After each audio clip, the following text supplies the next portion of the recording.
Découvrir justement le 25 Gisèle Halimi qui a ouvert ses portes donc, il y a un an, je vous le disais.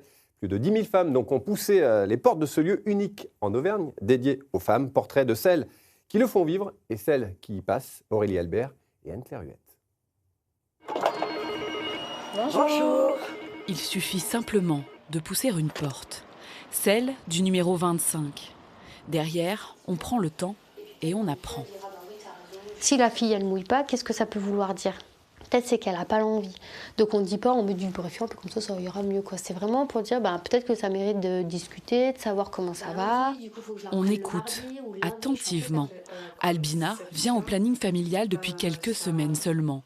Elle y apprend à connaître son corps, la sexualité ou encore les différents moyens de contraception.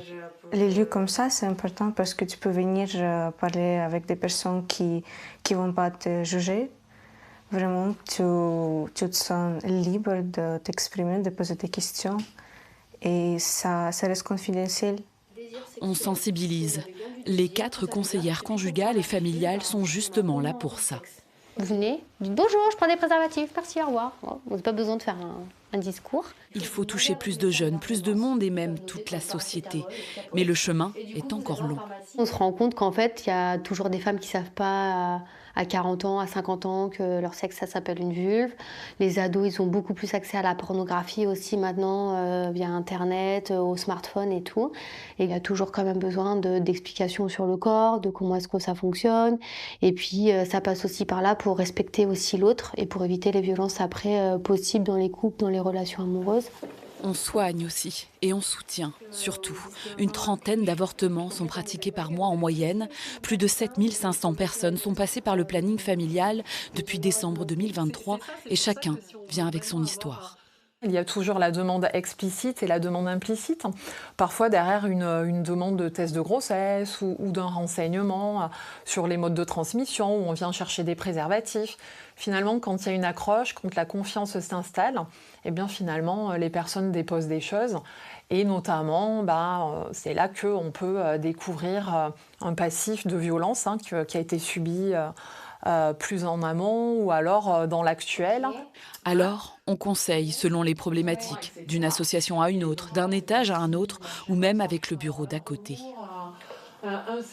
N'importe quelle femme qui a n'importe quel besoin, elle ne va pas se perdre dans des recherches pour trouver des réponses à ces questions.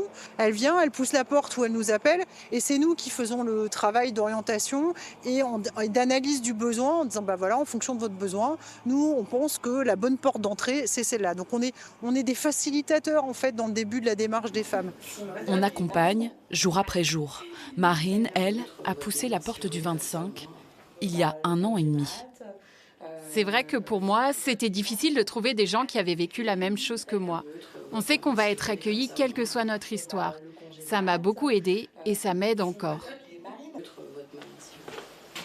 On met en sécurité, on protège les femmes victimes de violences. En 2024, elles étaient plus de 3 600 à être suivies par l'association de victimes avec 63. Ici, on les aide et on les prépare.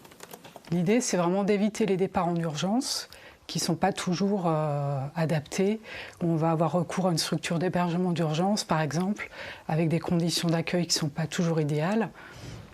Et on va souvent remarquer des retours au domicile.